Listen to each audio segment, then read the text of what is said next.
Assalamualaikum warahmatullahi wabarakatuh. Senang sekali saya bisa menyapa Anda kembali di Bangga Jateng. Kali ini spesial Warawiri Kota Kudus. Nah, bersama saya Sandy Manopa akan menemani Anda keliling-keliling di wisata Kabupaten Kudus. Di episode pertama ini, saya akan mengajak Anda untuk mengunjungi kedua museum. Di Museum Kretek dan juga Museum Purbakala Situs Pati Ayam. Nah, kali ini saya sudah ada di sini. Museum Kretek Kota Kudus. Penasaran seperti apa isi di dalam Museum Kretek Kota Kudus ini? Yuk kita masuk ke dalam.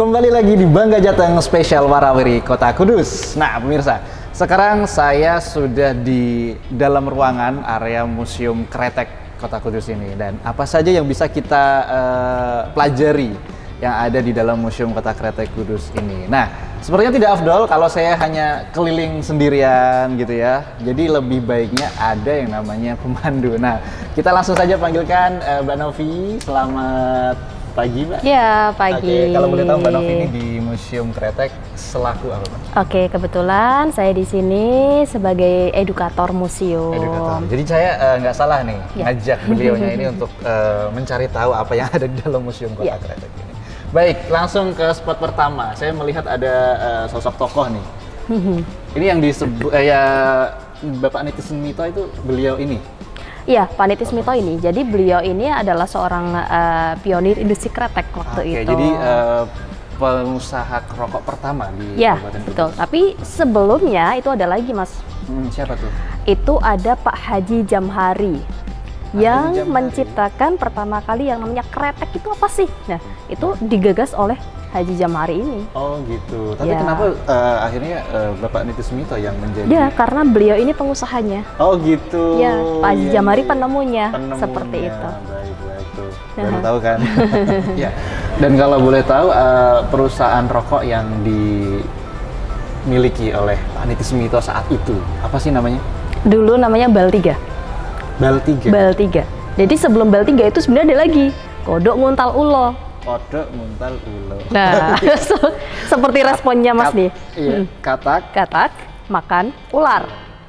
Kebayang nggak? Kebalik ya. Kebalik ya.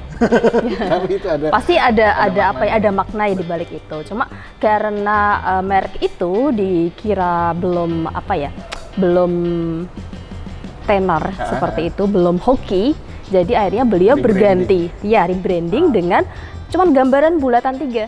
Bola 3 itu ya, Bal 3 bola itu 3 itu.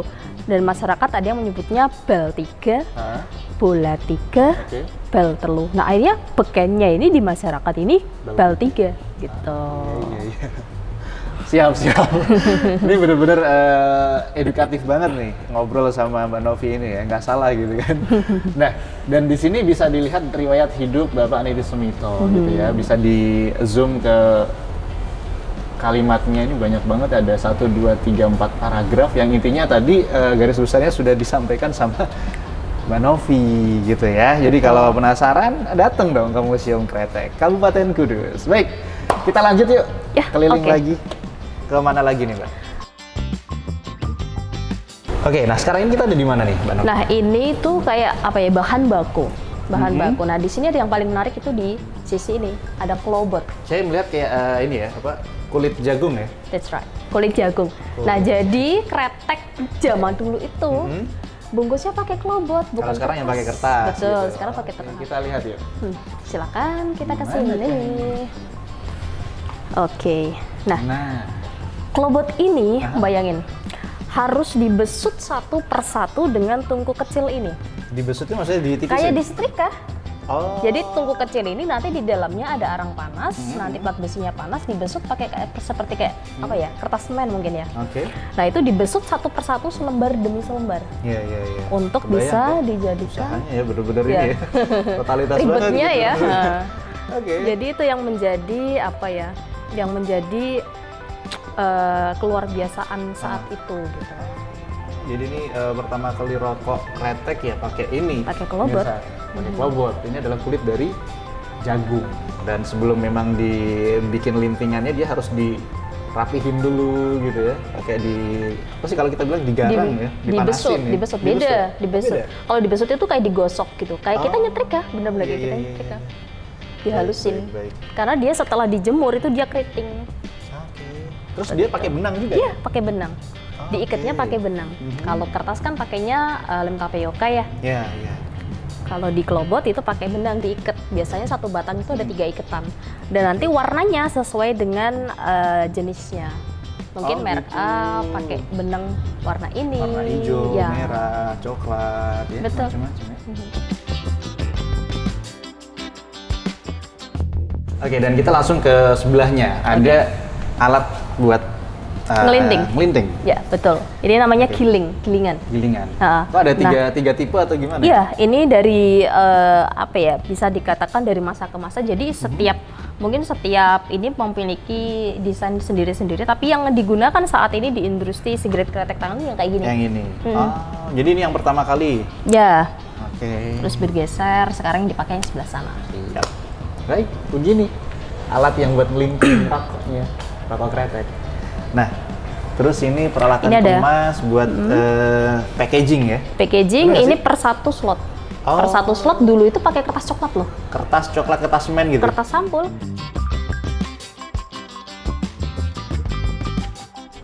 Oke, jadi dulu itu untuk per 1 slot bungkusnya kan pakai kertas coklat ya. Itu tinggal dimasukin kertas coklatnya, diisi 10 bungkus semacam kretek. sampul buku gitu? Iya, sampul buku. Oke. Ya, unik. Bener-bener. Nah, biar mempercepat pengerjaan itu pakainya ini. Oke deh. Praktis ya, plak. Baik, kemana lagi kita? Ikutin aja terus, yuk. Baik, kita langsung menuju ke tokoh-tokoh pendiri atau pengusaha rokok di Kota Kudus. Bisa dijelaskan, Mbak Novi, yang pertama nih, yang terkenal banget, ini pionirnya? Ya, ini pionirnya, Pak Niti Sumito dengan brand Baltiganya. Ini dimulai pada tahun 1906 loh Mas. 1906? Betul. Dan kalau nggak salah dia masih menyisakan ini ya, rumah kembar. Yang ikonik itu ya? Iya, rumah kembar Niti Sumito yang di Jalan Sunan Kudus, betul sekali. Oke. Berikutnya, dari Bapak Niti Sumito ke? Terus kemudian disusul oleh ada lagi Ko Changhai dari Invetrio, Mbak Atma Wijoyo, terus Pak Ali Asihin, Pak Hadi, terus masih banyak lagi. Jadi boleh saya kesini dulu nih. Okay. Bapak Musli, bener ya? Ya. Terus Bapak Bapak Musli, Basirin Atmo, ada Ko Jishong. Ini Noyorono nih, pendiri pertama Noyorono. Oh ini. Betul. Siap. Terus ada Mbak Ma'ruf dari Jambu Bol. Masih bisa kita lihat ini ya, perusahaannya masih ada. Terus kemudian MC Wartono ini dari Sukun, Mas. Sukun. Ini masih eksis sampai sekarang. Masih eksis. Dan Jarum. Yang terakhir ini. Pendiri pertama. Maksudnya pendiri pertama, tapi dari tokoh-tokoh ini beliau yang. Dari di antara yang di sini ini terakhir. Okay. Tapi gini Mas, sebelum pecahnya Perang Dunia Kedua yang namanya industri kretek di Kabupaten Kudus ini sangat banyak sekali. Iya. Jadi nggak cuma ada mereka, jadi banyak lagi. Jadi tokoh yang dipandang di sini tuh hanya sebagian. Hanya sebagian. Masih banyak dari tokoh-tokoh yang pengusaha kretek sendiri ya. Dan sampai sekarang akhirnya berkembanglah rokok itu. Tidak hanya kretek, sampai ke filter dan sebagainya. Ya. Oke, lanjut kemana kita? Sana. Menuju sana. Merchandise. Kita.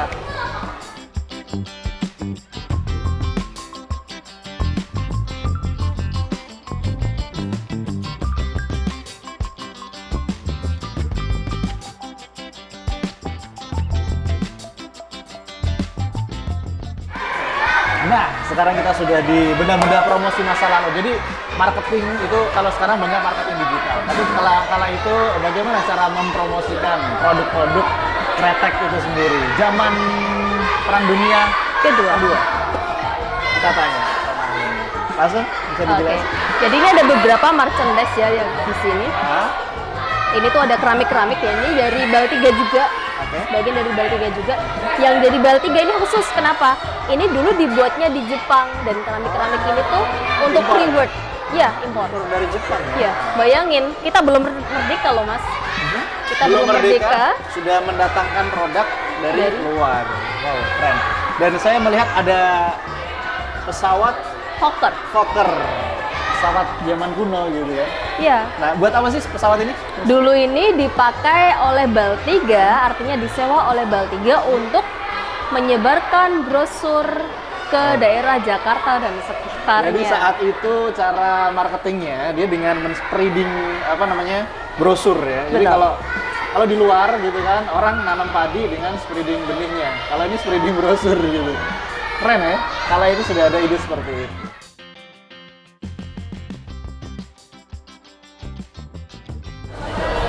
Kita menuju ke hasil produksi kretek dan yang dari zaman dulu sampai yang mungkin saat ini ada di sini. Kita coba tanya sama Mbak Novi. Kalau di sini kita lihat apa nih? Sigaret kretek mesin. Ya. Jadi Sigaret ini kretek. produksi yang sudah modern ya, sudah Ya, pakai mesin ya. modern. Oke, ada banyak sekali produksi produk-produk rokoknya. Mhm. Dan saya melihat di sini ada yang menarik dari Istana Presiden, Istana Wakil Presiden, dan juga Mabes Sabri.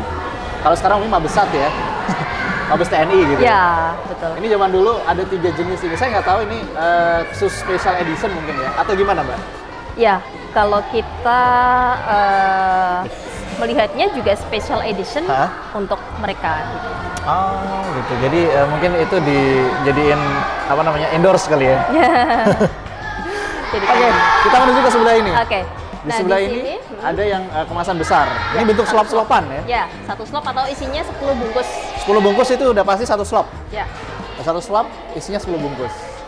Gitu. Jadi kalau satu bungkus mungkin ada yang 12, ada yang lebih ya. Ada yang 16, 16. sekarang ya.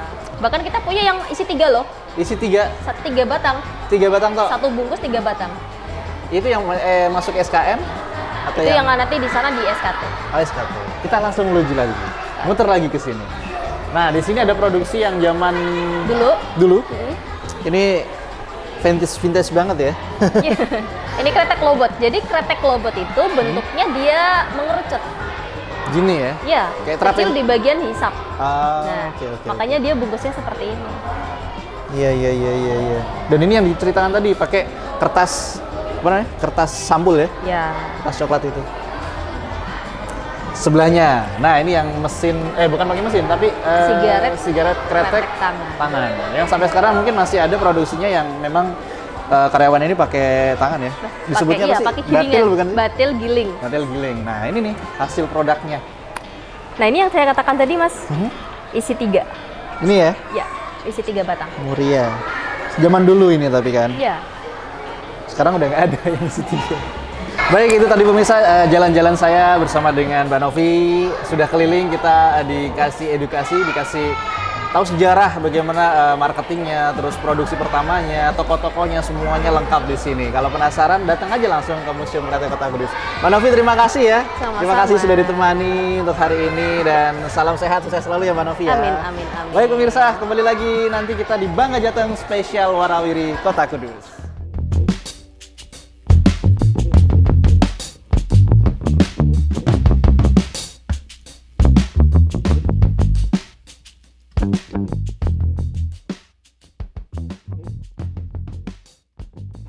Kembali lagi bersama kami di Bangga Jateng spesial Warawiri Kota Kudus. Dan pemirsa, saat ini saya sudah bersama dengan beliau Bapak Yusron. Beliau ini adalah Kepala UPTD Museum dan Taman Budaya Kabupaten Kudus. Baik, langsung saja kita ngobrol-ngobrol singkat ini Pak ya, terkait dengan Museum Kretek di Kota Kudus ini.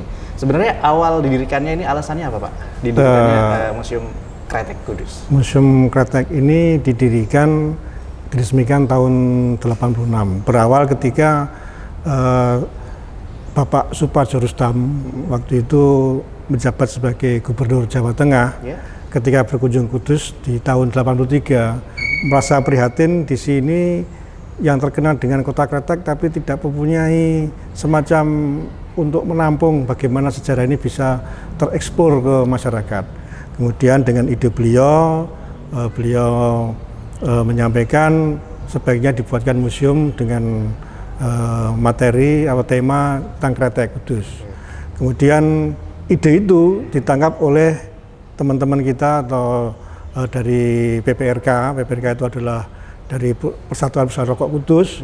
Kemudian didirikanlah museum ini, dan kemudian di tahun 86 diresmikan kembali Bapak Suparji Rustam, tapi bukan sebagai gubernur, tetapi sebagai Menteri Dalam Negeri. Oh, sudah naik ke Menteri Negeri ya waktu itu. Jadi waktu itu Bapak Suparji Rustam ke sini sebagai Menteri Dalam Negeri meresmikan ini.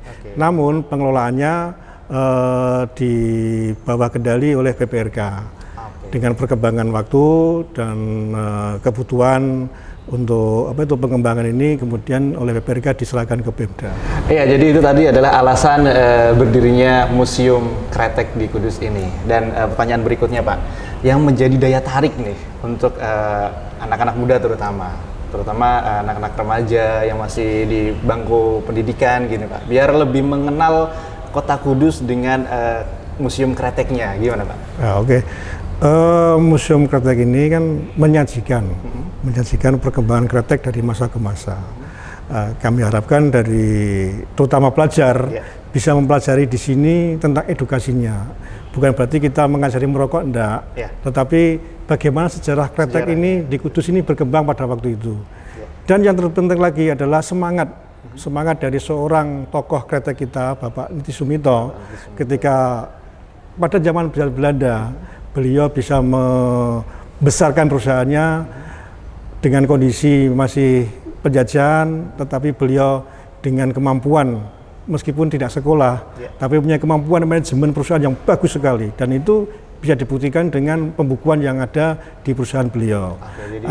Saya berharapkan nanti ini menjadi kebanggaan dari anak-anak sekolah kita yang masih sekolah, biar bangga, kemudian ada semacam power mereka untuk bisa mengembangkan, oh di Kudus ini ada seorang tokoh yang mendunia.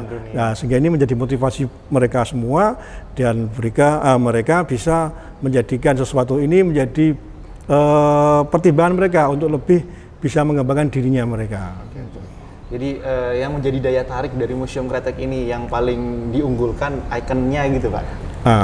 Di samping Bapak Niti Sumito tadi, di sini juga ada proses bagaimana zaman dulu ketika di zaman penjajahan ada proses rokok yang namanya rokok kretek itu dari kelobot atau itu jagung ya betul ya. Di situ kan masih tradisional sekali. Nah, inilah yang menjadi ikon kita, sehingga apa yang menjadi kretek itu sendiri menjadi sesuatu yang berarti di Kudus ini, bisa adik-adik atau teman-teman dari pelajar ini mempelajari bukan produksinya, tapi bagaimana bisa mengembangkan sebuah usaha dari seorang tokoh yang ada di Kudus ini, sehingga menjadikan semangat dari anak-anak atau adik-adik kita pelajar untuk berkembang lebih maju lagi ke depannya. Oke, jadi satu kebanggaan memang warga Kudus ya. Jadi memang dikenal dengan kota kretek ya. Iya, betul. Nah, itu. Jadi salah satu yang membuat daya tarik adalah itu, yang menjadi ikon dari Museum Kretek itu sendiri. Baik Pak, dan sekarang kita kan melihat kondisi saat ini, era yang memang era digital, globalisasi, dan lebih banyak hiburan-hiburan yang kayaknya lebih bisa membawa mereka ke suasana yang up to date gitu Pak. Iya. Kalau di Museum Kretek ini kan memang kita lebih ke melihat sejarah, melihat kilas balik bagaimana berdirinya perusahaan rokok gitu ya Pak. Nah, dari Bapak sendiri ini apa yang jadi upaya Bapak dan juga tim dari Museum Kretek ini biar bisa bagaimana anak-anak ini bisa tertarik gitu untuk datang melihat wisata edukasi gitu di Kota Kudus, terutama di Museum Kretek ini. Apa yang jadi caranya gitu Pak, biar mereka bisa lebih tertarik gitu Pak? Iya, terima kasih. Kalau untuk menarik minat dari terutama pelajar karena memang kemarin kan kita masa pandemi dan sekarang pun masih masa pandemi, meskipun agak longgar itu, tapi kita tetap berupaya bagaimana kita bekerjasama dengan beberapa stakeholder, antara lain dari MGMP, guru sejarah, kemudian dari beberapa biro wisata ya. Kita mencoba, yang pertama kita datangkan pelajar ke sini untuk membagikan gairah lagi setelah vakum sekian tahun, 2 tahun ya kita vakum. Nah, ini kita gairahkan lagi dengan acara kegiatan di sini, itu belajar di museum. Belajar di museum. Nah, mereka bisa belajar di sini. Outing class gitu. Semacam outing class, mereka datang ke sini, kita dipandu atau dikerjakan atau dilaksanakan bersama dengan MGMP sejarah ini. Kemudian untuk keluarnya kita datang ke sekolah-sekolah gitu. Kita ingatkan di Kudus ini bahwa masih ada yang namanya Museum Kretek. Jangan lupa ini adalah sesuatu yang menjadi ikon Kota Kudus dan menjadi penyemangat dari Kota Kudus ini sehingga Kudus bisa berkembang dan bisa lebih maju di masa-masa yang akan datang. Oke, baik. Jadi sudah banyak cara agar bagaimana mereka anak-anak muda ini tertarik gitu ya untuk mempelajari sejarah gitu ya. Betul. Karena memang sejarah itu memang tidak bisa dilupakan begitu saja, betul. Pak. Dan kemarin juga kita mengundang beberapa dari biro wisata, kita mengingatkan kembali, yuk yang vakum kemarin, yuk mulai kita ajak lagi lah ke Museum Kretek. Dan alhamdulillah, lagi ya, Pak? Ya alhamdulillah sekarang sudah mulai ada beberapa biro wisata yang sudah mulai aktif. Alhamdulillah. Siap. Pak, terima kasih banyak. Sama-sama. Ngobrol-ngobrol kita di hari ini dan semoga bisa menjadikan keberkahan ya Pak ya. Terima untuk kasih. kita warga Kota Kudus juga terutama. Baik, terima kasih. Dan demikian pemirsa, obrolan saya dengan Bapak Yusron, beliau selaku Kepala UPTD Museum dan Taman Budaya Kabupaten Kudus. Terima kasih dan tetap di Bangga Jateng spesial Warawiri Kota Kudus.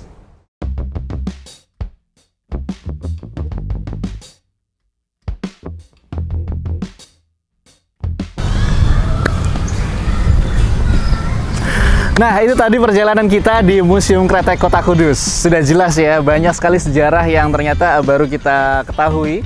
Dari tokohnya, dari produk-produk kreteknya, dan masih banyak lagi. Penasaran? Datang aja langsung untuk bisa tahu lebih jelasnya, dan di dalam nanti akan ada dipandu sama petugas yang berada di dalam. Nah, saya dari Museum Kretek ini, kita langsung menuju ke situs Purbakala Pati Ayam. Terima kasih, tetap di Bangga Jateng, spesial Warawiri Kota Kudus.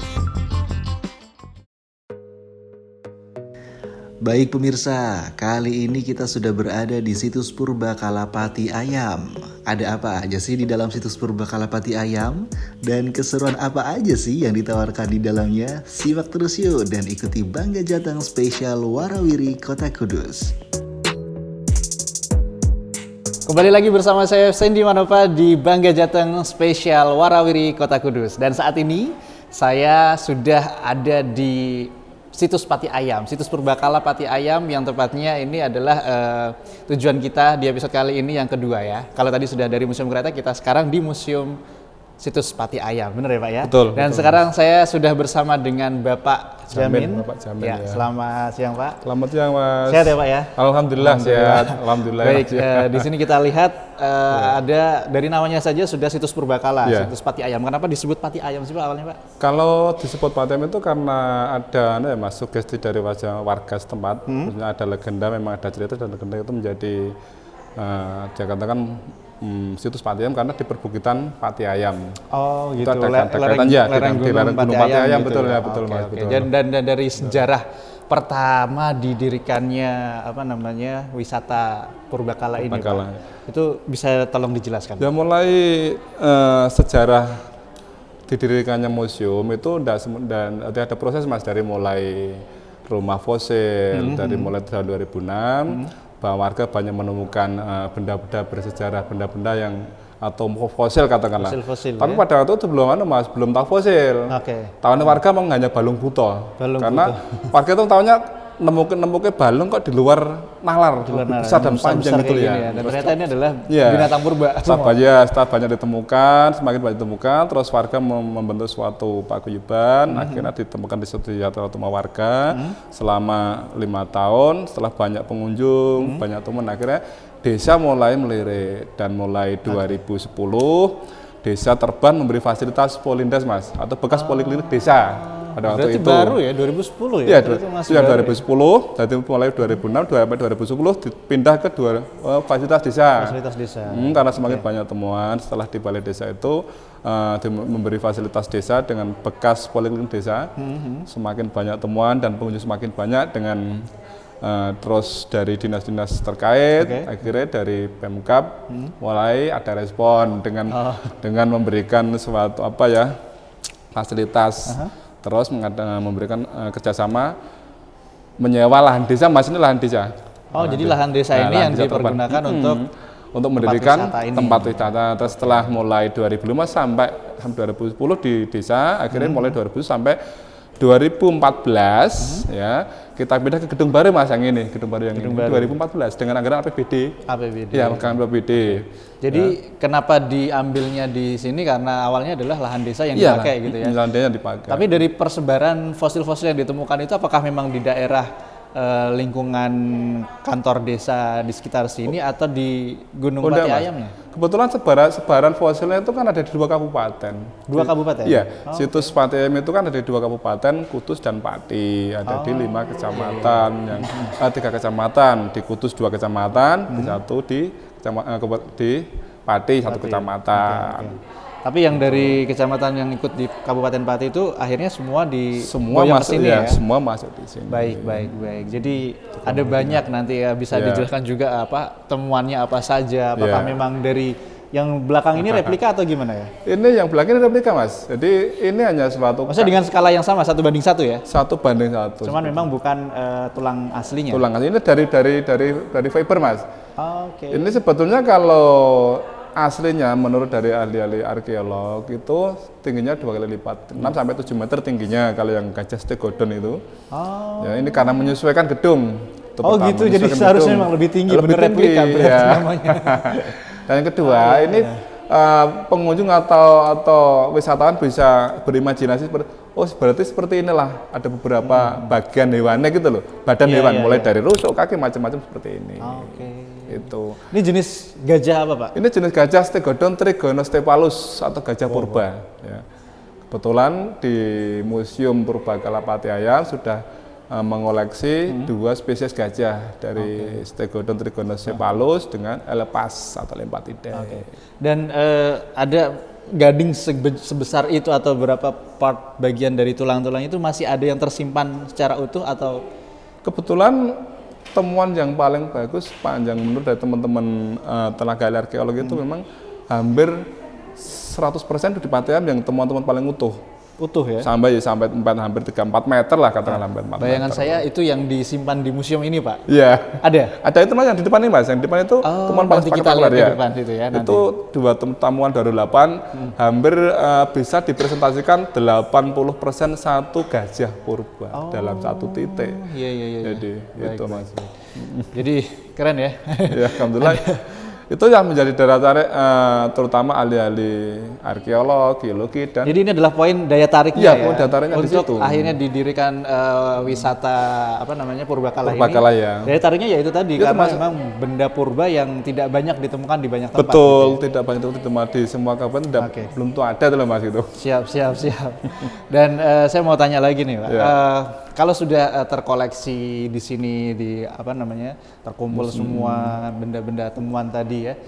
Dan fungsinya untuk ini kan museum Purbakala pasti kan harus ada yang namanya wisatawan atau pengunjung gitu. Nah, apa sih bagaimana caranya dari pengelola sendiri untuk terutama ini dikelola oleh Pemkab ya. Dari Pemkab ya, Pemkab dari Dinas Pariwisata ya. Dinas Pariwisata di seksi Ramuskala ya betul. Oke. Itu apa saja Pak upayanya biar menarik wisatawan atau pengunjung atau anak-anak pelajar gitu untuk mau berkunjung ke situs Purbakala ini. Betul karena gini ya Mas, untuk trik-trik kami atau terutama di Budpar, kalau kita di Budpar itu ada beberapa trik ya.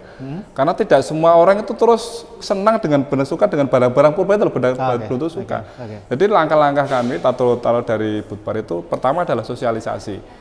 Sosialisasi ke warga, kebetulan kan ada anggaran juga untuk sosialisasi ke tempat A ke tempat B yang di wilayah Ranana dimasuk di wilayah situs Pati Ayam Mas gitu loh. Itu pertama. Dan kedua, kebetulan untuk anak-anak sekolah atau sampai SD sampai ke fakultas itu kan bisa untuk edukasi. Gitu loh. Jadi untuk bisa kita lewat sosialisasi, ada lewat leafletnya. Jadi ada lewat media cetak, ada brosur-brosurnya, ada media cetak dan media elektronik. Itu. Jadi upaya-upaya biar betul, tahu dari kami dari tim kami gitu Mas. Dari buka dari hari kerja? Kita buka 24 jam. 24 jam 7 kali sehari. Ya, dari Senin sampai Minggu buka terus ya? Buka terus karena kita sistem Mas. 61 auto kerjanya kita sip, upload sip. Oh, siap, Jadi, siap. 24 jam gitu. Oke. Ganti orang. Baik Pak, terima kasih banyak Pak Siap, Mas, siap. dari penjelasannya terkait dengan apa namanya tadi sejarahnya, didirikannya. Jadi memang ini terhitung baru ya 2010 Ya. di sini berdiri. Jadi berdirinya untuk museumnya memang 2000 baru macam mana untuk perintisan itu 2006. Dari 2006. Dari 2006 dan sudah pindah 3 kali dari rumah Siap. warga, balai desa, dari balai desa atau bekas balai Akhirnya desa, akhirnya masuk di ke sini. Iya gitu.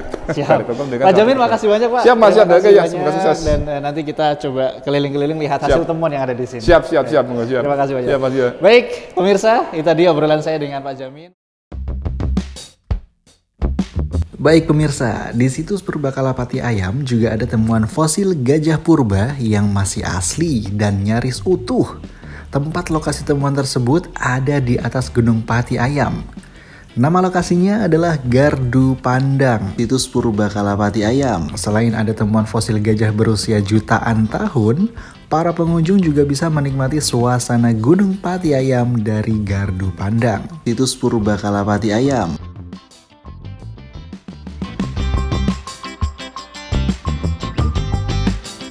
Nah itulah pemirsa, isi dari Museum Situs Purba Kalapati Ayam. Banyak sekali temuan fosil-fosil binatang purba yang diperlihatkan. Dan temuan hasil fosil tersebut banyak ditemukan di sekitaran kota Kudus. Baik, itulah episode Bangga Jateng spesial Warawiri Kota Kudus, edisi spesial Museum Kretek dan Museum Situs Purba Kalapati Ayam. Terima kasih dan jangan lupa saksikan terus Bangga Jateng spesial Warawiri Kota Kudus lainnya. Sampai jumpa.